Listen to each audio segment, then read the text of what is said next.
I used to completely avoid using markers. I mean, $420 for this 72 set of Copic markers, that is crazy.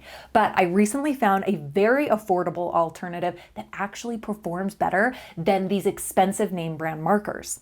In this video, I am going to share these alternative markers with you, along with 13 tips for working successfully with markers as I guide you through an all levels project. You're not going to want to miss a second. So let's check out the Ohuhu markers.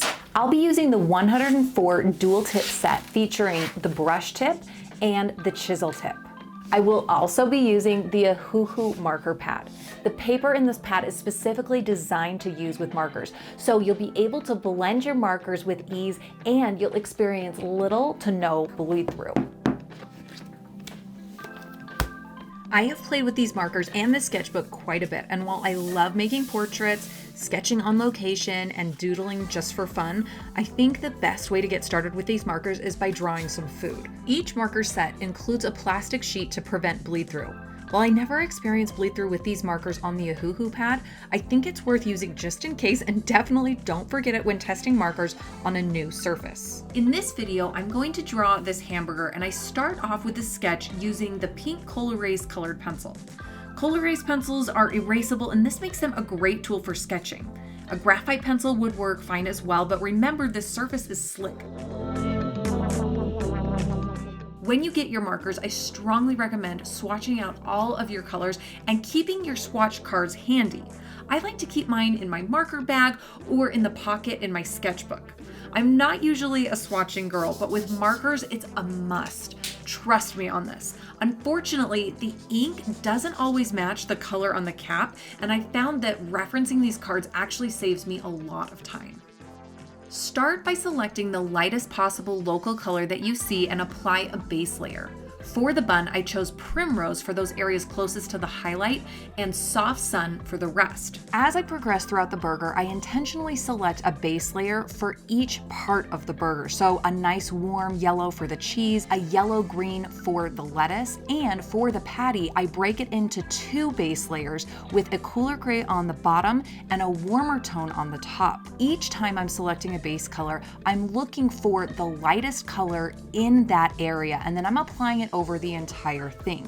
This is important because it allows me to see the drawing as a whole earlier on. It also helps me work from light to dark. Let me show you why that's so important. Here I have swatched a dark color and a much lighter color. When I apply the dark color over the lighter color, it lays right on top. But when I apply the lighter color over the darker color, the lighter ink begins to disrupt the darker ink underneath. Most marker sets come with a colorless blender, and this tool isn't like the colored pencil blenders. It's more of a disruptor or even an eraser. For the next few layers, we'll be building up form and making our object look more three-dimensional. I started with the bun, and getting this color right was the hardest part of the entire drawing. As I was looking for colors to layer, I realized that this 104 set didn't have very many orange options, particularly light neutral oranges. I worked around this a bit with tons of layering, mixing pinks and yellows together to achieve orange tones. But a great way to set yourself up for success is to be mindful of the colors that are in your set. If you are looking to purchase a set of markers, consider the subjects that you would like to draw and search for a set that has the colors that you need. Often there is an image of the swatch card that you can see when you pull up your individual marker sets online. Personally, when it comes to buying art supplies and sets, I am usually in favor of buying the largest set that you can comfortably afford, and these markers are no exception. With some strong color mixing skills, you will be able to stretch a smaller set further, but it really is a huge time saver to be able to grab a color that is super close. For the lettuce, I added form and dimension by adding darker shades of green and really zeroing in on the shapes that I saw.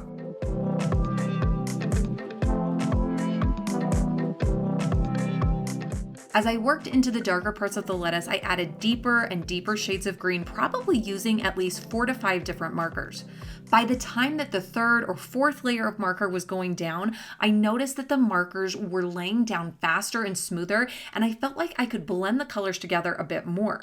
As you work on your projects, be sure to layer up those markers and get a lot of material on your surface. It makes a big difference.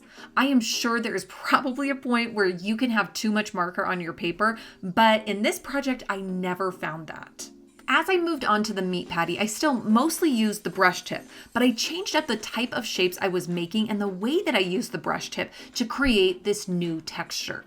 If you are coming from the world of colored pencil or another media and are brand new to markers, take some time to explore the different marks you can make. Most artist grade markers have 2 tips, and each of them are capable of making a variety of different marks based on what part of the tip you're using and how much weight you put behind your mark. Take advantage of the variety of marks you can make and use them to convey different textures and add interest and excitement to your art. If you've been enjoying this video so far, be sure to hit the like button.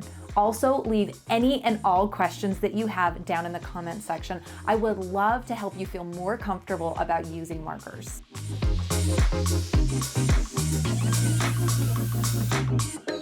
Markers are a semi-transparent media, so like colored pencil and watercolor, you will be able to layer colors to create new colors. But knowing which colors to layer to achieve your desired result will all come down to how well you understand and apply color theory. Understanding color relationships will allow you to create new colors and achieve seamless blends with ease. If you would like to level up your color theory, I have the perfect free resource for you. In the video description, I have a project guide that will walk you through one of my favorite color mixing projects of all time. This project is designed to be done with colored pencils, but what you practice and intuitively discover throughout this project will directly apply to your work with markers and just about every other medium. Did you wonder what I was going to do with all these sesame seeds on top of the bun? Well, I definitely wasn't going to draw around each and every one of them as I layered my markers. Markers are fast and fun and exciting. They're not for really nuanced, draw around the negative space kind of projects. But when you combine markers with other materials like this Faber-Castell Pitt Artist pen, you can get the best of both worlds. This opaque white lays right over the top of my marker drawing and allows me to bring back the highlights, so I didn't have to worry about reserving them from the beginning.